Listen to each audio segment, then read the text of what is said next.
Hey, it's Pallavi Kashyap. Welcome to the podcast. Hello and welcome everybody to this new episode. And in today's episode, I have a very dear friend, Marie Alessi, who's joining me all the way from Sydney, Australia. So a little bit about Marie before I hand it over to Marie. So Marie is a mother of two boys, a best-selling author. She's a legacy coach and a TEDx speaker. Her story: after her husband passed away from a brain aneurysm, she actively created her way back to joy. She instinctively knew that it was the only path worthy for their young boys. Her husband had taught her the concept of two choices, and this was one made in his honor to make him proud. Mary has made a shining example of choosing love over fear and sadness. In her movement, Loving Life After Loss, Marie offers hope, healing, and happiness to the world when people expect it the least and need it the most. Welcome, Mary, to this episode. I'm very happy that you are willing to share your own story and a story of grief and how we choose happiness over that. It's a very different topic, in fact, from the past topics that I've had my guests speak here. So it's a little different topic, and at the same time, I very interested to know your story and how what you want to share and how to inspire my audience. So, Marie, back to you. Welcome once again to my show. Pallavi, thank you so much for having me. I'm really honored to be here. And I'd love to share my story. I always welcome every opportunity where we can share and talk about love and healing, where most of the world focuses on the pain and on the grief rather than the healing. So that's basically why I'm here. Yeah, Mary, my first question is, there is an event, like we also spoke a few minutes back, there is an event that changes our life, that changes the trajectory of our life from what we were doing to, life is not always how we want it to be. So we all have had a life-changing moment, and I think this loss of yours was one of them. So tell us a little bit about what happened and, the present state you are in now. Yeah. So yeah, our adversity came very unexpected. Rob, my husband, was 45. He was at the prime of his life, Very very young. fit, healthy surfer. We spent a lot of time near the ocean. And Rob went on a business trip and he never came back. So there was no pre-warning. There was nothing that could have indicated what was about to happen, not even in hindsight, not even when I received the post-mortem report. I had, an incline that day because I didn't hear from him and my anxiety was rising. And then eventually I did receive a phone call from the sergeant in Perth, where he was on a business trip. So he was 5 hours flights away. And then we received the news that he had passed in a hotel room that morning. And that, as you can imagine, absolutely changed the trajectory of our lives. It was, we had a very, very happy family life. And Rob and I sometimes had this opportunity to actually talk about these what if scenarios. Because, sometimes you come into a traffic jam on the way home. There was a fatal accident somewhere and the traffic is blocked up and nobody can get through. And these situations triggered us to have this conversation, to say, what would happen to you if something was to happen to me, or vice versa. And I remember one conversation in particular where we laid in bed one night just chit-chatting about the day, and Rob had come past a fatal accident that day, and it triggered us to have this conversation. And I remember saying to him, I love you so much. I cannot imagine that if something was to happen to me, that you would stay alone for the rest of your life. I would want you to take the boys and create the happiest life possible. I would want you to find somebody again. I would want you to live life to the fullest, really open your heart to life, to love, to anything beautiful that life has to offer. And he said the same to me, and I think when you really put it down to it, that's what love is. Love is that simple. Love just wants you to be happy. Right. Yet when something like that then actually happens, because until then it's theory that you talk about, but when it really happens in life, it changes everything. And I didn't want our intention to change.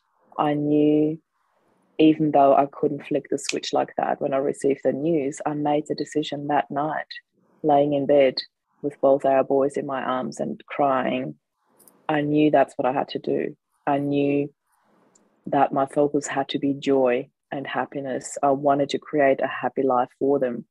And yeah, just to leave that legacy for him, you know, to create that legacy for Rob, and to make the decision in his honor, because I knew that's exactly what I would have expected from him if it was me. Yeah, it takes a very strong heart, a very determined heart, at the same time, a very matured heart like yours to, even come Thank to a you. decision. Because, yeah, I know, because, sometimes what happens is, I've read stories where, uh, grief is a period, grief is to be felt, a very different kind of an emotion, a very deep emotion where we need to Mm, feel it, respect that emotion, and let it be with us for let's say a period of time, and after that we have to let it go, which is the best way. But I also know people who hold on to their emotions for many many years, and since I am in the profession of healing, I've known and I've read and I've heard many a times when people hold on to these emotions rather than letting go.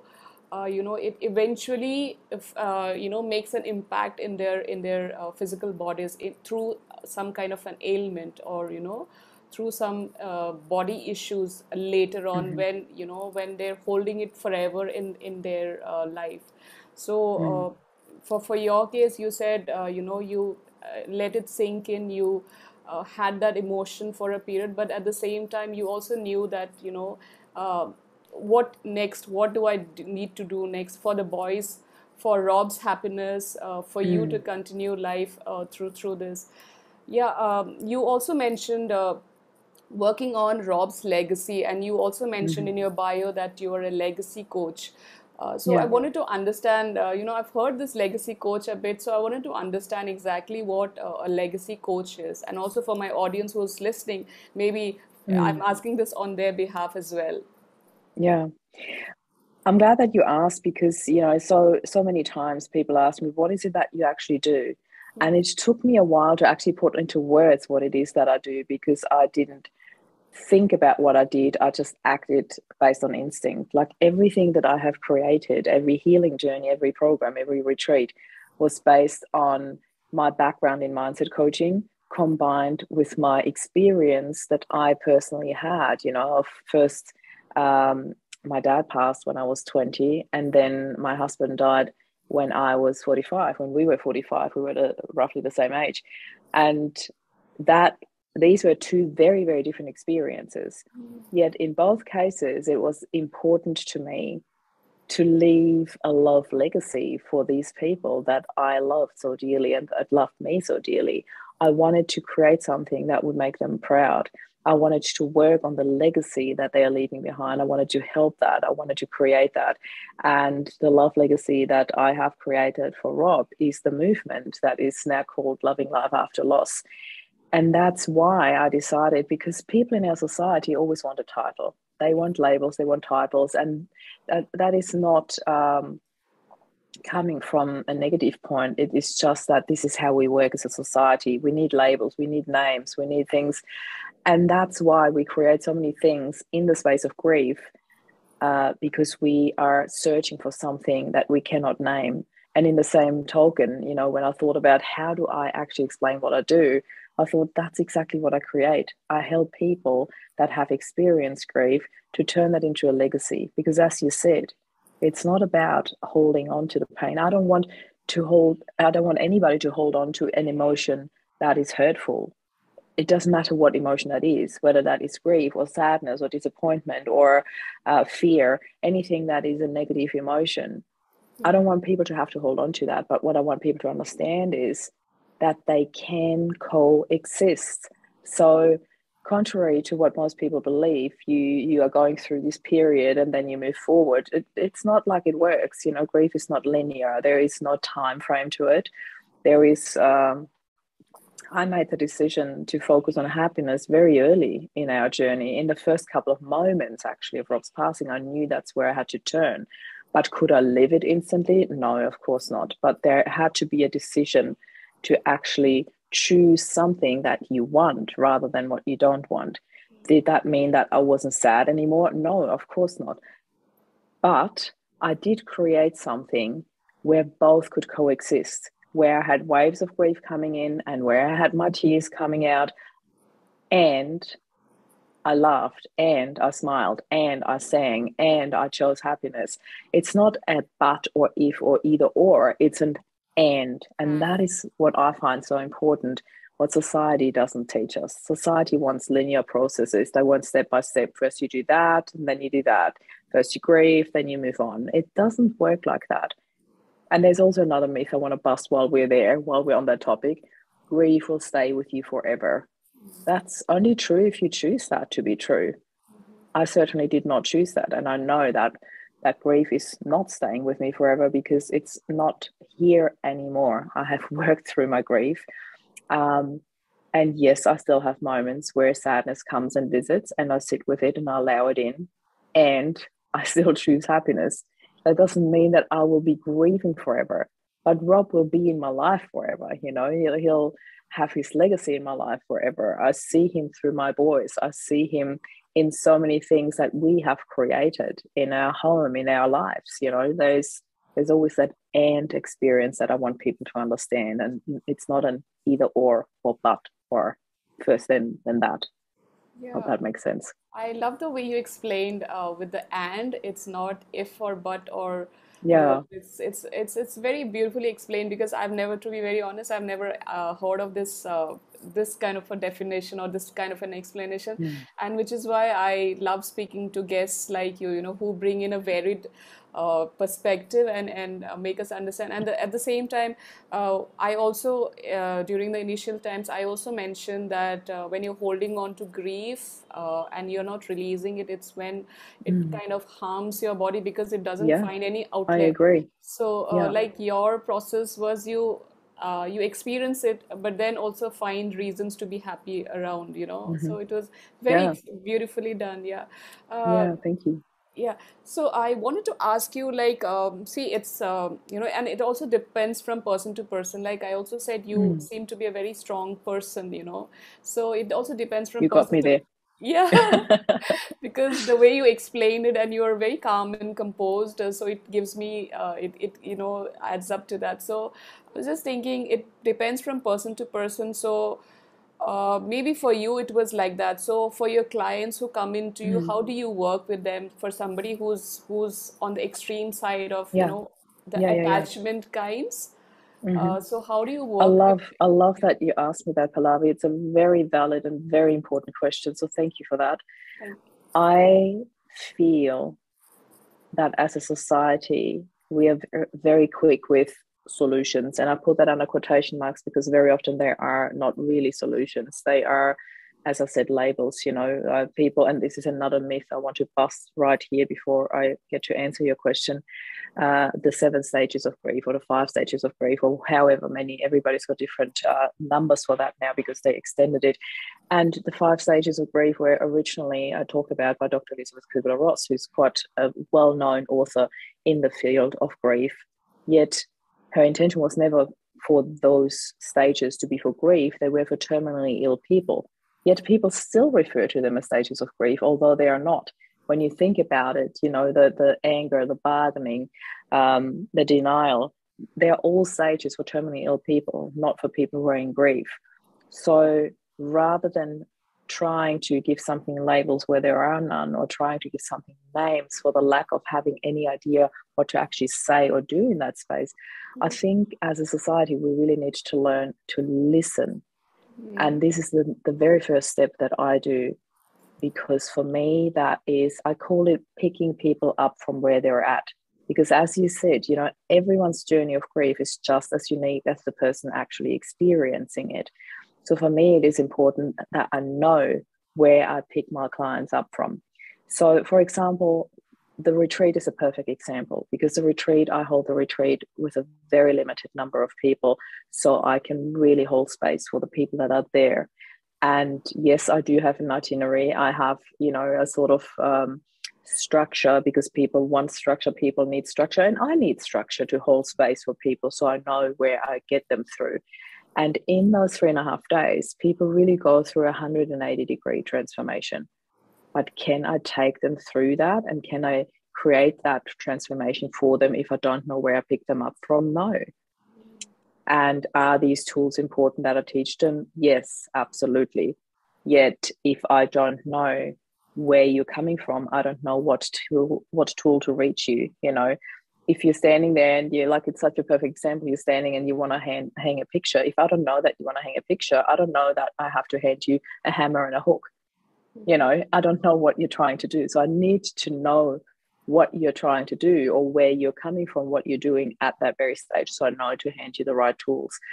And yes, there are tools that I feel work for everyone. And one element that is literally in everything I do is shifting your perspective. Yet I cannot teach you that tool when I don't know what you're actually looking at. I always need to start with listening to my client's story so I know what I'm actually dealing with. What are the parameters of the story? You know, where are they at? How are they feeling? If I don't know any of that, I can't teach them anything. I can't show them a path to healing. I can give them ideas, but it is always important to pick people up from where they're at. So listening is always the first step, because when I know where they are and what they're looking at, I can then help them shift their perspective and step into empowerment and healing. And empowerment is a word that is hardly used in grief, yet it is one of the most important steps to get to. And it is also like the willingness and how much the participant or your client is willing to take the effort to come out of that situation. Because yes, 100%. because at times there are clients who would be like, okay, I want the mentor to solve all my issues, and that never happens until and unless you are committing yourself, Yeah, and that absolutely. commitment goes more than the mentor. I You agree. mentioned, yeah, sorry. So you mentioned about therapies. Are there any special therapies, or if you would want to mention any special therapy that you do or work with your clients on? For example, like a meditation could be a therapy, or Okay, sound yeah, healing could be a therapy yeah. that way. So there are, as I said, there are different tools that I use. One of them, shifting my perspective, I really, really like that. I also have various meditations that I have created for people. I like taking people on visualization journeys with me where they can really work on that. A very, very big element in the space of healing grief, because I always say, healing is a choice. That's Yeah. what you just said before. You cannot come to a mentor and say, fix me. Yep. It's not possible. You can't go to a therapist or coach or anybody and say, fix me. You need to want that. You need to want that healing. And this is why I love it so much that our movement is called Loving Life After Loss, because it also works as a filter. People who are not somewhere in their heart wanting that part, that loving life after loss, don't even apply to join a group like that, if that makes sense. So that works as a name of the group and as a filter as well, and also to give them a bit of a heads up what's coming. Yet one element that I've found super important in the space of healing, when you do choose that you want to heal, is I have created this process, and I called it the re-identification process, because identifying who you actually are is such an important part in this whole journey, because it's literally like you're recreating yourself. It's like the phoenix out of the ashes. It's like there are so many beautiful analogies that you could use here. Yet fact is, this is part of the re-identification, but also part of the shifting your perspective. Once you can look at an adversity as a blank canvas, this to me is where the healing starts, because every adversity also represents a blank canvas, a complete fresh start. And it is up to you to choose whether you want to paint it or not, what colors you want to use or not, whether you are going to reuse the same colors that you used in your life before, or whether you're going to add new ones or add completely different ones. There are endless opportunities and choices in every adversity. And it's not as easy as many people go like, oh, stop staring at the closed door because then you miss all the open doors in front of you. yes, it might be that simple from the outside perspective, but it's not as simple for you when you're actually going through the emotional hurdle, the emotional turmoil, where you really feel like you're reeling. You don't even know where to start. So for me, there are different steps involved to actually get people to the stage where they can even see opportunity in their adversity. Because when you tell people that too early, too soon, it might feel like a slap in the face for people who've only just experienced that adversity. So I think it's really a very fine-tuned process of feeling when you actually say what to people. And I think society is lacking that a lot, and they revert back to their very old-fashioned, very well-rehearsed "my condolences" or "I'm so sorry for your loss." And I'm not saying that there isn't a good intention behind that. And in particular, that "I'm so sorry for your loss," it's a very ambivalent situation with this phrase, because I know people mean well. But when you are standing in a condolences line and you hear that hundreds of times, one after the other, it loses its meaning. It loses its positive intention after the third or fourth, and then you still have to listen to it for 100, 200, 300 times more. It becomes torture. I'm sorry to say that so bluntly and so openly, but it becomes torture rather than a good intention.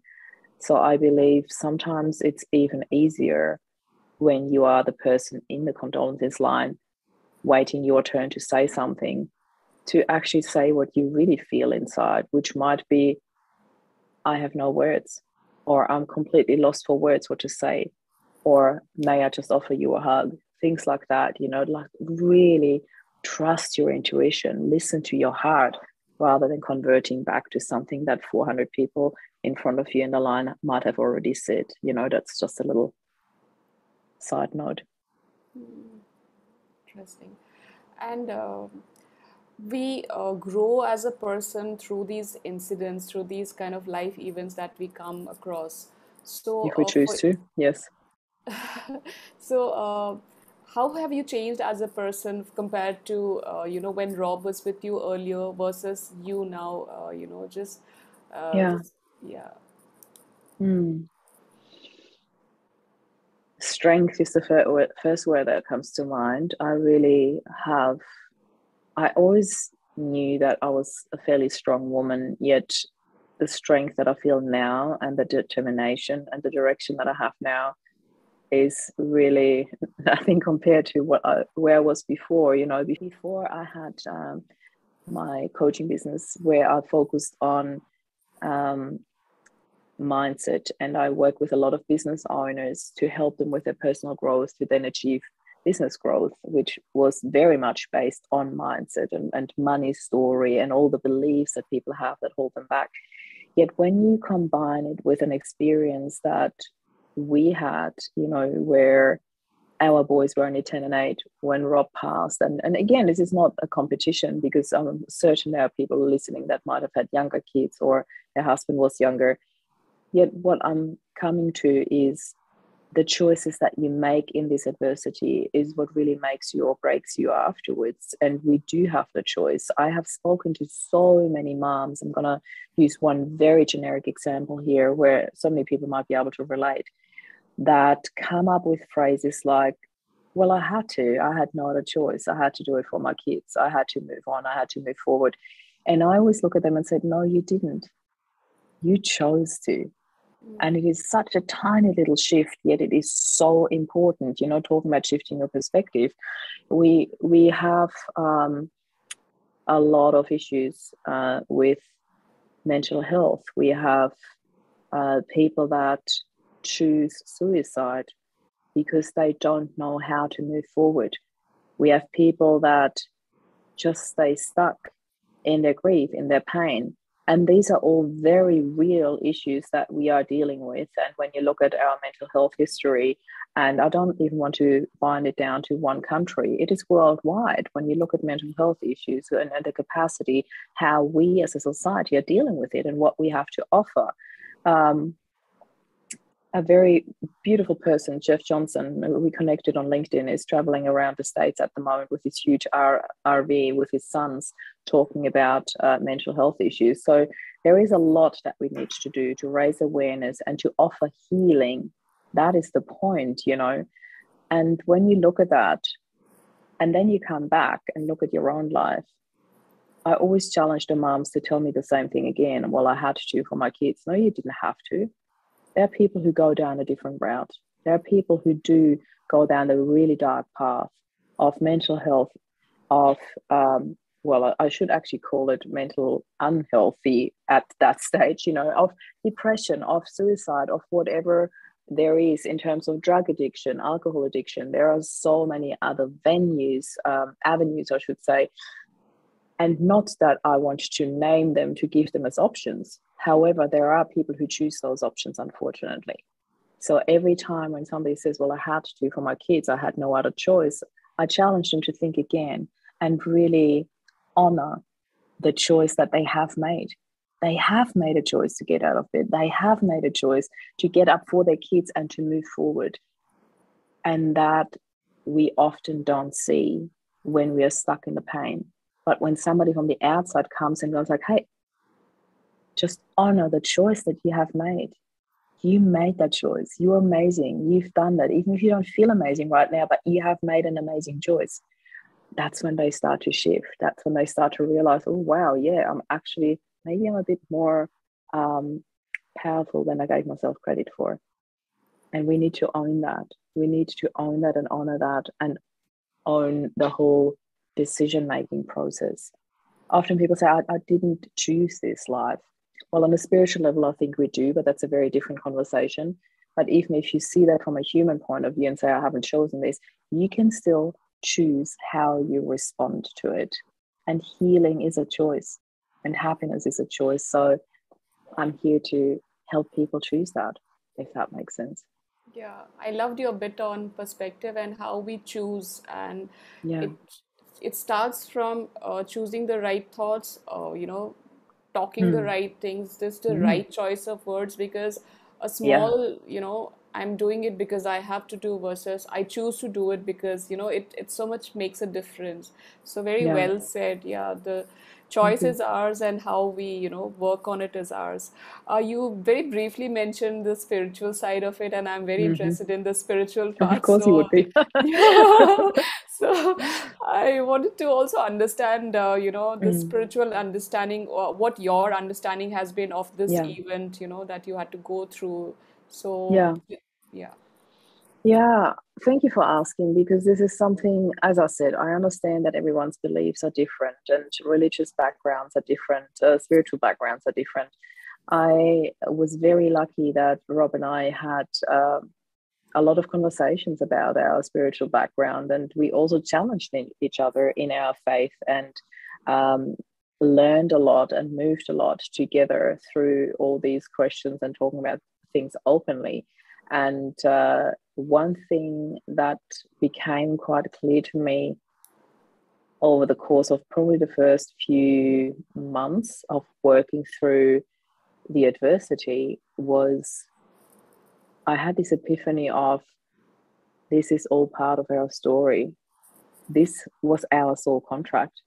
We have chosen that. We have made this soul contract before we got here, that we have chosen to do this. And that Rob's passing, as incredible as this sounds, was also an act of love from him to prepare that path that I then chose to walk with my boys, with our boys, I should say.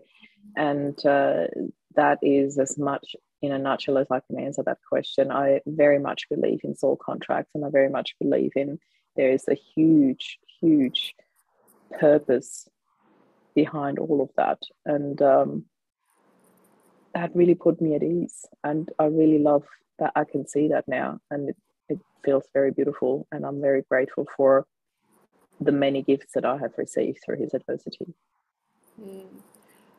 I think how I understand it is, I think what you're doing is your purpose, and Rob had to come and give you that much partnership, and like you Mm. mentioned about the soul contract. Yeah, Mm. it was, we already, I mean, when we were in the soul form, we already knew what we were meant to do in this lifetime, but it's just once we come here we forget, Yeah. you know. And yeah, and your or in this lifetime contract was that much. And yeah, like I said, we have forgotten. And I think he Mm, prepared you for you to continue this journey further. And I mm, also, when I was listening to your story, you've always had conversations with your husband, Rob, and you've always had these kind of conversations like what after or what if, mm. so it's Yeah. like he kind of prepared you a bit, if not Yeah. 100%, but at least 25%, because through your conversations, through your questions and answers, Mm, your discussions, it just gives me a feeling that, yeah.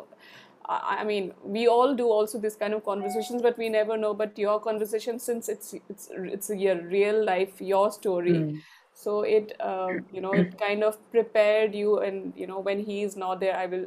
What if he's not there? Mm. I can still do Well, this. Pallavi, I think it's also like I strongly believe that now, and I understand it very differently now because when my dad passed and I was 20, I told you before I was not very well equipped in terms of dealing with the loss. And looking back now, I know for a fact that one of my biggest gifts in losing my dad at such a young age was that I lived a life with no regrets afterwards.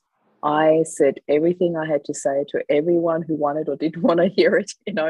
I run around like when you ask my boys, they're so used to it now. But when like walking with me on the street means like you'll be part of many conversation with strangers. I just tell people when I feel something, I have an intuition, or I see something that I really like, I stop and tell the person. Sometimes I even walk back because I'm like, why did you not tell him or her? I'm like, hold on, I'm going to go back and tell this person, and I'll just say something to people that really feels important to me. I have left love notes for couples. They were just oozing love, and I had to tell them how beautiful that is and how important that is to capture these moments. And I left little love letters for them when I left the restaurant, and left them on their table when I walked out. I've done lots of things like that. But in terms of my relationship with Rob, the most beautiful part was that I never left anything unsaid or unthought in terms of if something came up, I wanted to talk to Rob about it. In the 12 years that we were married, 13 years that we had together, there was not one day where I didn't tell him how much I loved him. Wow. Not out of fear that I could lose that Yeah. one day at all, but because out of, oh my God, I would burst if I can't say it to you. It means so much to me.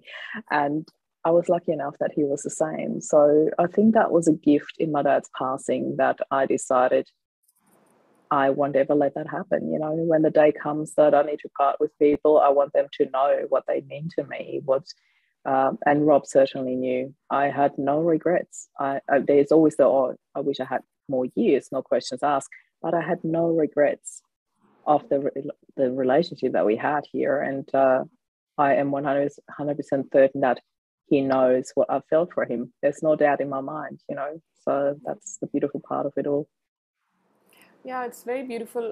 What I'm grasping from your story is also that, uh, live in the moment. You find Mm. something beautiful, compliment. Don't wait for that person to compliment, or don't wait for Yeah. that person to, so it's like Yeah. living in the moment, and with no regrets. Uh, Mm. so this thought came to my mind. There are people with a lot of grudges. So with your Mm. father's incident, it also uh, tells me. I mean, it's also telling me also that if you have any grudges, then sort out, because we don't know what the next Yeah. moment is. Yeah. So what do Oh. you? Yeah. So it's really eye opener for me. So what are your take on what's your view on grudges? Many people have grudges. They don't talk. There's so much Oh God, I love this animosity. question. I love it so much. Yeah. Yeah, I'm happy to answer that. I'm going to tell you a very quick and short story about this as a preview, basically, to what I have to share here. Because after my dad passed, I'm going to go back to that story first. I had about a year of running around like a preacher's daughter. Seriously, I was telling everyone who was bitching about their parents and my mum this and my mum that. I was running around and telling everyone, you have to make peace. You have to make peace because you never know how long you've got them. And I was in this full, I've just lost my dad. And how dare you speak about your mum or your dad like that? You have to make peace with them. And then all of a sudden, it hit me. I was like, oh my God, you are the biggest hypocrite, Marie. it was such a shock when I realized, because all I did was telling people how they were doing things wrong and how they had to make peace and how they had to think about how they speak about their parents and all of that. And in my mind, the entire time, all I could think about was my dad and all the things that I couldn't say to him and didn't say to him and would love to still do with him.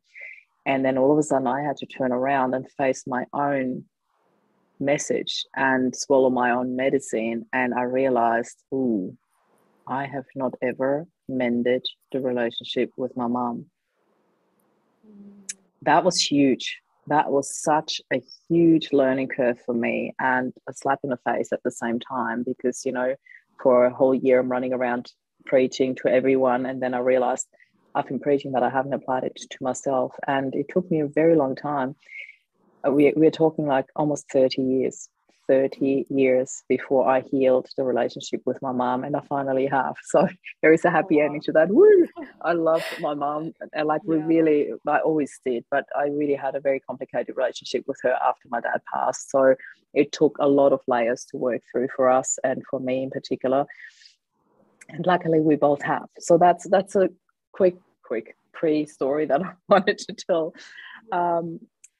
And now I forgot what I wanted to share thereafter. I'm being absolutely honest here. I've got no idea where I wanted to take this, but it was so important for me. Oh yes, grudges. Thank you. I'm so glad that you keep me on the track here. So in terms of grudges, that was my beautiful story to it anyway already, to rethink about what is your part in healing, what is your responsibility, and what you do. And I often say to people, I want you to think about it the same with grudges or guilt. You know, these are such common emotions that we struggle with, that are hurdles for us in the space of grief. So I often take a comparison of a tug of war. You know, two people holding onto a rope, and with the crutches, with the guilt, and nobody's letting go. And when you hold onto a rope and you play tug of war, your hands get really sore after a while. They can become like really open wounds, you know, red and sore and open, and it's pretty painful. So here's the thing. When you think about the person who passed and you're holding onto something, and this person passes over to the other side, there's this beautiful, beautiful book by Anita Moriarty, Dying to Be Me. I don't know if you read it. Heard of it. And there's this moment in the book where she describes what it is like on the other side, because she had a near-death experience and she wanted to stay there. And her dad, who had passed 10 years prior, tells her it's not your time. And she's like, but it's peaceful here. I'm not in pain anymore. Her whole body was cancer-ridden and she was, you know, dying. And she wanted to stay there because there was nothing but love and peace, and everything was just, she said, I have no words to describe what I saw and felt on the other side. And that, to me, when you think about it as in terms of the tug of war that you're playing down here on earth, as soon as people pass over, they're not holding on anymore to that rope. They're not holding on. You're the only one pulling. There's nothing you can do. You can hold on to that rope forever. You're just going to get sore hands from pulling, but there's no counter pull on the other side anymore, if that makes sense. As soon as they pass over, there's nothing but love and peace. They let go the moment they pass. Holding on to something, holding on to crutches, is none of a soul's business. You know, a soul is there to be at peace, to be in love. A soul is nothing else but that. When we have the human experience, that's when we start attaching things. That's when we have, you know, conditions with things. Like unconditional love per se doesn't exist here. As much as we want it, it doesn't exist here. It exists on the other side. So holding on to grudges and guilt and anything there lacks, that same, you know, shade of emotion, I would call it. It's like pulling on a tug of war where the other side has already gone home, literally.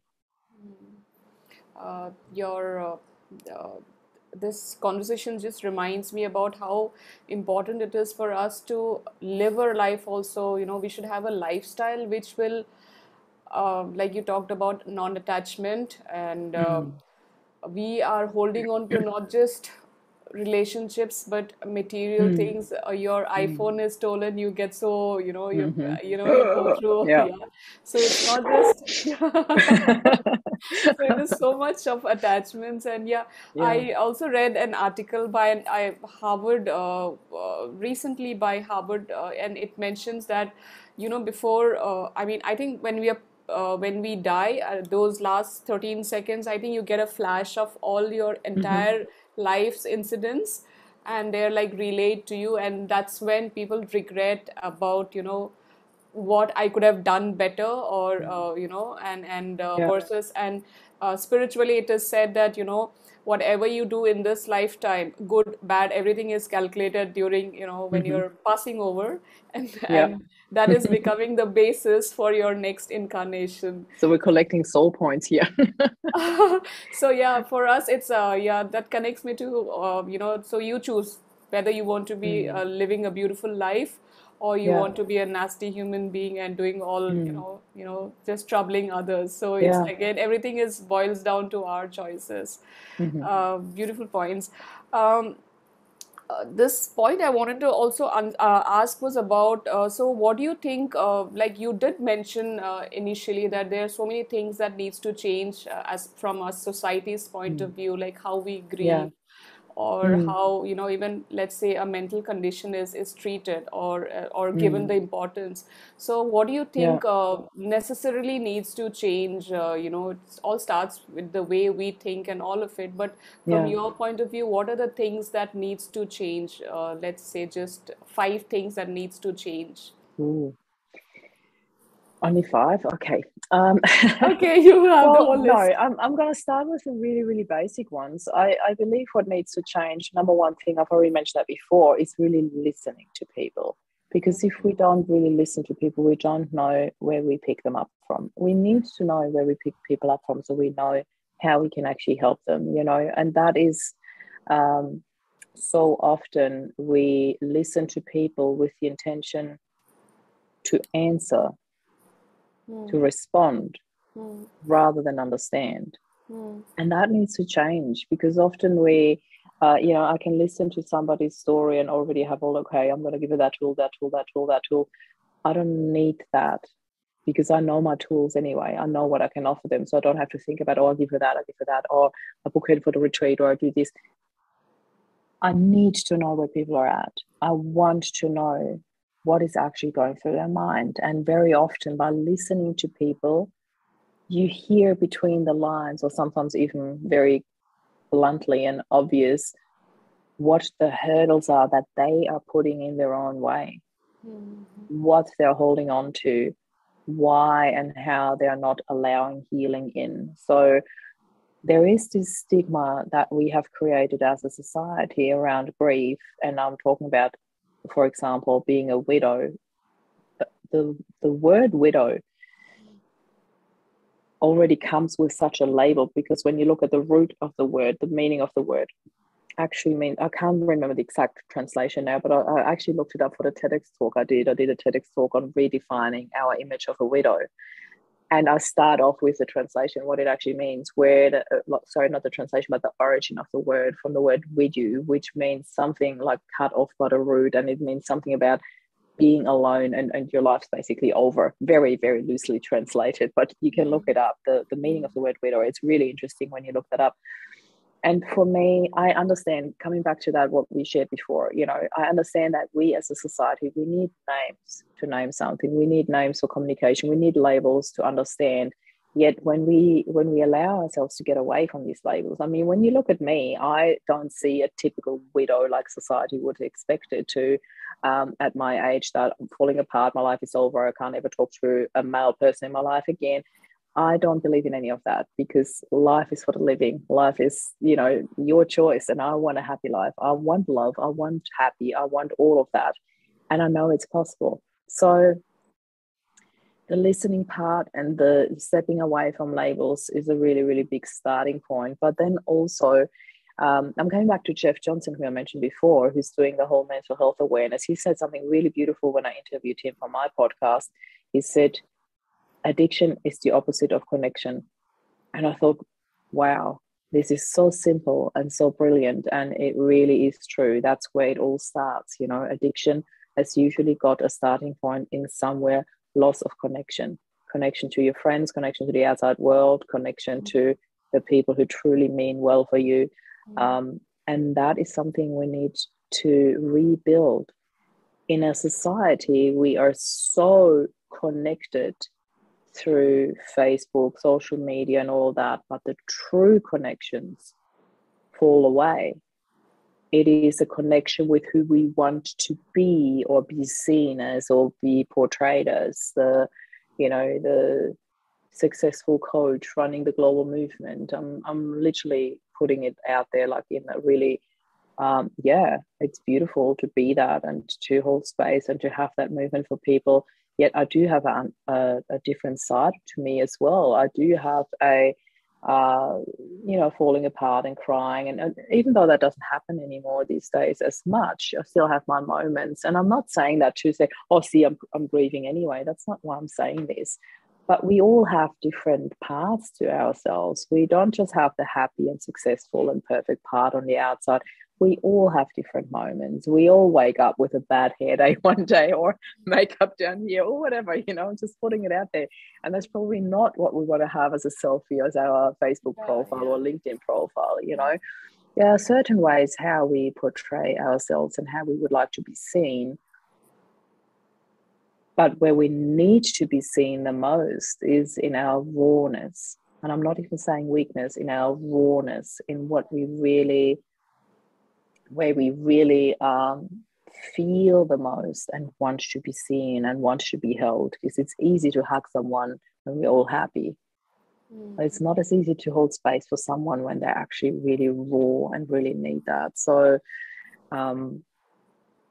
Facebook is an incredible platform. Don't get me wrong. I do personally have a bit of a love-hate relationship with it because of the way we use it, But we do, again, have a choice of how we use it. True. And just have a think about how you use Facebook or LinkedIn or any other social platform on a daily basis. Do you use it for something positive, to really connect, or just to sell, or just to portray how awesome your life is when it's actually not always? So just a bit of a reality check for all of us would be really healthy. Beautiful. I wanted to also check with you on this, like when you are mentoring someone, you're coaching someone, you are a leader in that space, and you are showing a path to your clients. So when clients come to you, for you, I think it's twofold. First, you have to bring them out of that situation, and like from every pain there's a purpose. Like for you, you got a well-defined, a structured or something to focus on. So for your clients, also your customers, you first have to bring them out of that state, and then try to help them look at life as a gift, from where they are then. So how do you, for you, it's like, I feel it is two things that you have to work on. I hope I got you understood my question. So how is it that you bring out that gift or that purpose in the life of your customers, your clients? How do you help them focus with that? I don't bring them out of it at all. I see it as, I open a door and I see if they want to come out, because I really feel that I don't want to force them to come out of something they're not ready to. True. So I really see it as I work a lot on allowing. I think allowing is such a powerful yet such a gentle process. It's allowing people to heal and to show them the opportunity that they can allow healing in. I think that's my main responsibility here. I'm not here to bring anybody out of anything they're not ready to leave. So True. often the pain is also something that, in the coaching world, we refer that to something like that as a secondary gain. When people don't leave the world of pain, I need to ask them, and I don't ask it directly, but I'm saying it directly here now. We need to ask them, what is the benefit for you to stay in that pain? And sometimes it's as simple as that's what I know, that's all I know. And I'd rather stay in something that I know than having the fear of the unknown. What would happen if I let go of that? And it's sometimes it's so simple that when you let go, then you get rid of the pain. But it's not that easy for people who are holding on to the pain. So I think the most important part is to also to always understand why are people holding on to their pain. And unfortunately, here's another thing that society has taught us that I also don't believe in, that the more we grieve, the more we portray our pain, the more we have loved that person. And this couldn't be further from the truth. There was so much love in my heart for Rob, yet I would not hold on to the pain and see that as that's my most beautiful part, to show how much I loved Rob. I can't believe how much people actually believe that, how much society has taught us that as a truth, which it's not, it really is not. We need to relearn that. There are more beautiful ways to honor our loved ones. There are more amazing and really loving ways to honor our loved ones and to portray the love that we had for that person, rather than deciding I'm going to hold on to that forever so people realize how much I still hurt. That is almost ridiculous to think about it in that way. And I say that with a whole lot of respect for the person actually feeling that right now. I'm not saying they are ridiculous. I'm saying it is ridiculous that society has taught us that as the only option. It's actually quite sad. Because when you look at other cultures like Japanese or even Mexicans, the Day of the Death, where they're celebrating the life of the loved ones, is so beautiful, the colors and the celebration and the love and the joy that comes out in people. And that is to honor them. Isn't that a much more beautiful way to honor our loved ones, rather than holding on to the pain and falling apart for the rest of your lives? Yes. Yeah.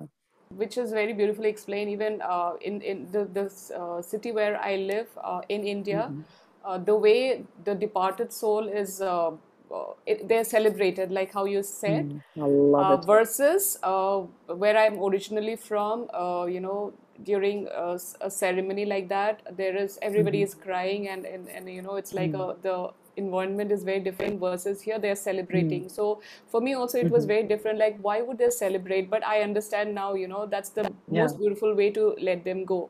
And also when we during the I just wanted to add this bit. So during those first 13 days, I think, the soul, when it's trying to leave the body, it's very, the attachment is very strong. So we if the more we are showing our attachment, our emotions, the more difficult it is for the soul to leave. So there are so many things that I think these celebrations that are done is because it is not understood by us, but there is a science behind it, or there are bigger reasons why celebrations happen when somebody leaves, compared to mourning and crying, which is Yeah. also important, which is also to be Yeah. respected. But yeah, Mm. different perspectives, and it just opens our understanding about the subject. Yeah, Yeah. so I think you've provided really very important stuffs, at least to me personally, about not Thank you. holding on to grudges. I think forgiveness also comes as a part of this, Yeah. the Yeah. more because many a times grudges is also because of you're not holding forgiving, trying Yeah. to forgiving someone. So yeah, a Yeah. lot of things, and living beautifully in the present moment, and giving your all to whoever is concerned, giving your love to whoever is around you, because if not now, then when? Because the Yes. next moment is not guaranteed. So very beautifully explained, Marie. And I think I've asked most of my questions. And if there's anything you would want to add from your point, or are we good? I'm good. I think you've Okay. asked amazing questions. I absolutely enjoyed our conversation, Pallavi. Thank you so much. Yeah, thank you. And for my viewers who would want to connect to you, how can they reach you? Where are you most active on the various platforms? Yeah, I'm Definitely most active on Facebook and LinkedIn, actually. However, I believe the easiest way to connect with me would be my website. It's mariealessi.com. So it's my first name, last name.com. And you find all the links to every platform, to my movement, to, to LinkedIn, to the Facebook group, to the books, the TEDx talk, everything I've ever done. And also our interview will be on this website. So yeah, you can really find everything, and also just book a chat with me on there if you want to just reach out in person. And perfect. Yeah. You also have a podcast that you mentioned, if and it's very much focused on the subject you're working on. So if anybody wants to do tell us something about your podcast as well. Yeah, so the Loving Life After Loss podcast is actually in two parts. So one part is the upspiral grief interviews. So I have guests on my show who've got a positive spin on grief. They share their personal story on how they work with adversity and put it into something very meaningful and purposeful.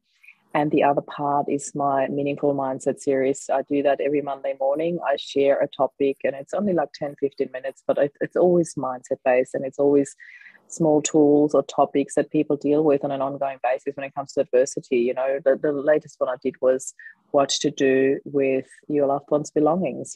People often don't know how to address that, what to deal with it, and how to deal with it from a mindset point of view as well, from an emotional basis. So there's always little topics, tips and tricks, amazing people that come into the interviews, and all of that is under the umbrella of the Loving Life After Loss podcast. Yeah, perfect. You can also find that on my website, so it's all there. All right, thank you so much, Marie, for your time, and I hope my viewers also found it very interesting and very helpful. And I wish you all the best, in every project that you're working on, and I see the work that you're working on to help people. And I wish you all the best once again. And till we connect again, see you and goodbye. Thank you so much for having me, Pallavi. Thank you.